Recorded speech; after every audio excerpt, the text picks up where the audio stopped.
सर्वात मोठी बातमी घडामोडी पाहण्यासाठी चॅनेल सबस्क्राईब करा। मनसेकडून अजून कोणाला एबी फॉर्म देण्यात आल्याची चर्चा नाहीये। मनसे किती जागांवर निवडणूक लढवणार त्याबद्दल सुद्धा कुठली ठोस माहिती नाहीये। आज महाराष्ट्र नवनिर्माण सेनेचे नेते बाळा नांदगावकर यांनी माध्यमांशी संवाद साधला। त्यावेळी ते या विषयांवर बोलले। देशासाठी, महाराष्ट्रासाठी, मुंबईसाठी, खास करून मराठी माणसासाठी ही निवडणूक महत्त्वाची आहे। निवडणुका येतात आणि जातात।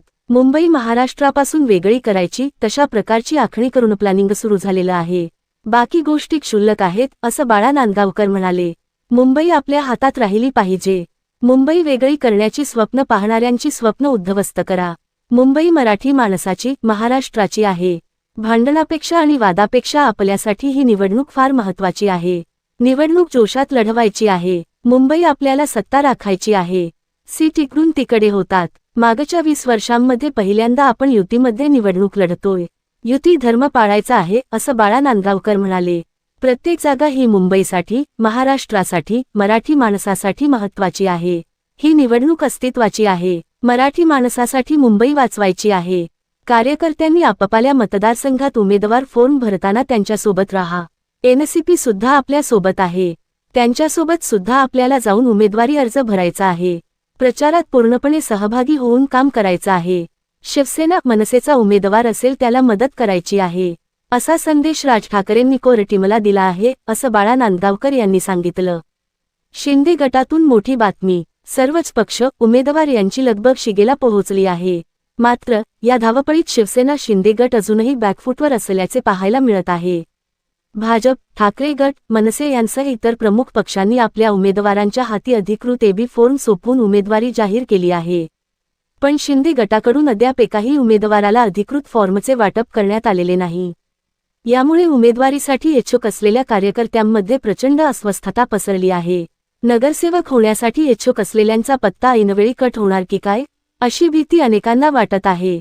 मिळालेल्या माहितीनुसार शिवसेना शिंदे गटाने महायुतीमध्ये 125 जागांसाठी आग्रही भूमिका घेतली होती। मात्र सध्याच्या चर्चेनुसार त्यांच्या पदरात केवळ 80 ते 87 जागा पडण्याची शक्यता आहे। या कमी पडलेल्या जागांमुळे पक्षामध्ये अंतर्गत नाराजीचा सूर असल्याचे बोलले जात आहे। महायुतीत नेहमीच शिवसेनेची गळचेपी होत आहे अशीही कुजबूज सध्या कार्यकर्त्यांमध्ये सुरू आहे। एकीकडे शिवसेनेचे उमेदवार एबी फॉर्मच्या प्रतीक्षेत असताना भाजपने मात्र मुंबईत जोरदार आघाडी घेतली आहे। भाजपकडून 66 उमेदवारांना एबी फॉर्म देण्यात आले आहेत। त्यांनी अर्ज भरण्यास सुरुवातही केली आहे।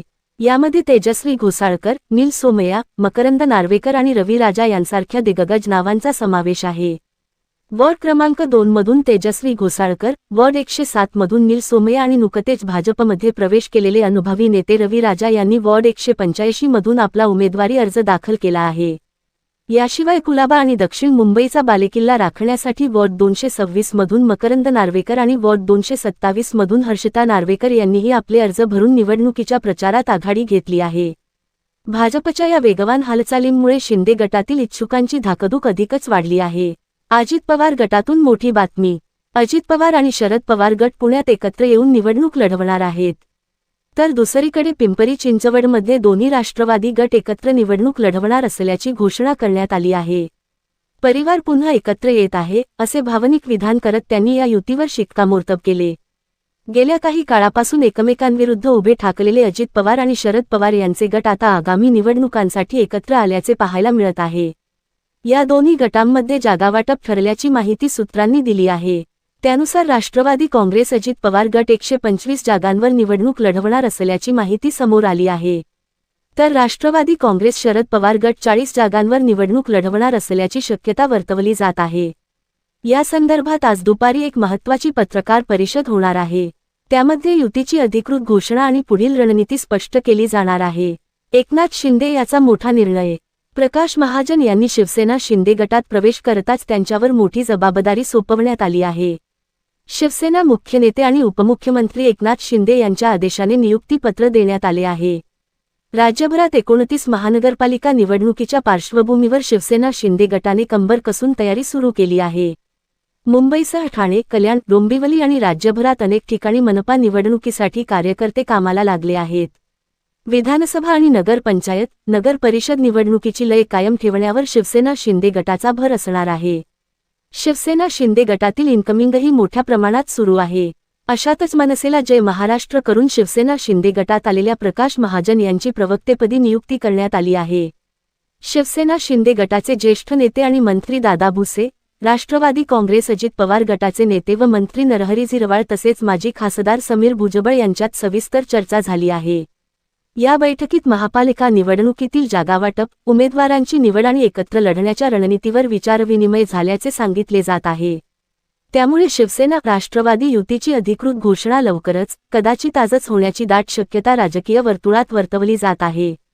भाजपकडून नाशिक महापालिका निवडणूक स्वबळावर लढण्याचा निर्धार व्यक्त केला जात आहे. 100+ जागांचा नारा देत भाजपने जोरदार तयारी सुरू केली आहे. पक्षाकडून उमेदवारांची यादी अंतिम करण्याचे काम अंतिम टप्प्यात असून कोणत्याही युतीशिवाय निवडणूक लढवण्याची भूमिका भाजपने स्पष्ट केल्याची माहिती आहे. त्यामुळे भाजपच्या विरोधात इतर पक्ष एकत्र येण्याची शक्यता वाढली आहे. दोन्ही राष्ट्रवादी एकत्र येण्याला पुण्याची शरद पवार गटाचे माजी शहराध्यक्ष प्रशांत जगताप यांनी विरोध केला होता. या विरोधानंतर त्यांनी पवारांची साथ सोडत काँग्रेसशी हातमिळवणी केली. अजित पवारांसोबत जाणं म्हणजे भाजपसोबत जाण्यासारखं आहे. विचारधारा आणि नैतिकेचं कारण समोर करत त्यांनी पक्ष सोडला. रोहित पवार याचा मोठा दावा. प्रशांत जगतापांच्या राजीनाम्यानंतर आता शरद पवार गटाचे आमदार रोहित पवार यांनी प्रतिक्रिया दिली आहे. प्रशांत जगतापांनी पक्ष सोडण्यामागं फार मोठं कारण असल्याचं त्यांनी म्हटलं आहे. पण हे कारण काय आहे हे मी आताच सांगणार नाही, असं रोहित पवारांनी म्हटलं आहे. पुण्यात प्रसारमाध्यमांशी संवाद साधताना रोहित पवारांनी हे वक्तव्य केलं आहे. प्रशांत जगताप यांनी दिलेल्या राजीनाम्याबद्दल विचारलं असता रोहित पवार म्हणाले, प्रशांत जगताप चांगले पदाधिकारी होते. पण त्यांनी पक्ष सोडण्याचा निर्णय का घेतला, कशामुळे घेतला, हे मी काही सांगणार नाही. त्याला वेगळी कारणं आहेत, फार मोठी कारणं आहेत. त्यामुळे तो चांगलाच कार्यकर्ता होता. आम्ही एकत्रित काम केलं आहे. प्रशांत जगताप यांचा काँग्रेसमध्ये प्रवेश झाल्यानंतर ते जे कुठली नावं घेत होते त्यातील 95% कार्यकर्ते सुप्रिया सुळेंना भेटले. अजित पवाराचा शरद पवारांना धक्का.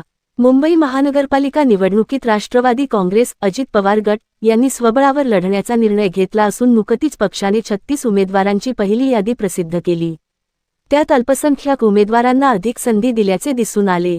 तसेच दुसऱ्या बाजूला शरद पवार गटाने पालिका निवडणुकीत ठाकरे बंधूसह एकत्रित निवडणूक लढण्याचा निर्णय घेतला आहे. त्यात शरद पवार गटाला केवळ 10 ते 12 जागा मिळण्याची शक्यता आहे. त्यामुळे अनेक इच्छुक उमेदवारांमध्ये नाराजी आहे. याच पार्श्वभूमीवर विक्रोळीतील मनीषा रहाटे यांनी शरद पवार गट सोडल्याची चर्चा आहे. मनीषा रहाटे या 2017 मध्ये विक्रोळी येथील प्रभाग क्रमांक 119 मधून ओबीसी महिला आरक्षणातून निवडून आल्या होत्या. यावेळीही त्यांनी महापालिका निवडणुकीसाठी जोरदार तयारी सुरू केली होती. शरदचंद्र पवार गटाच्या अधिकृत उमेदवार म्हणून त्यांनी लोकांच्या गाठीभेटी घेण्यास सुरुवात केली होती. मात्र रहाटे यांनी राष्ट्रवादीचे ज्येष्ठ नेते व माजी मंत्री नवाब मलिक यांच्या उपस्थितीत नुकताच राष्ट्रवादी काँग्रेस अजित पवार गटात प्रवेश केला.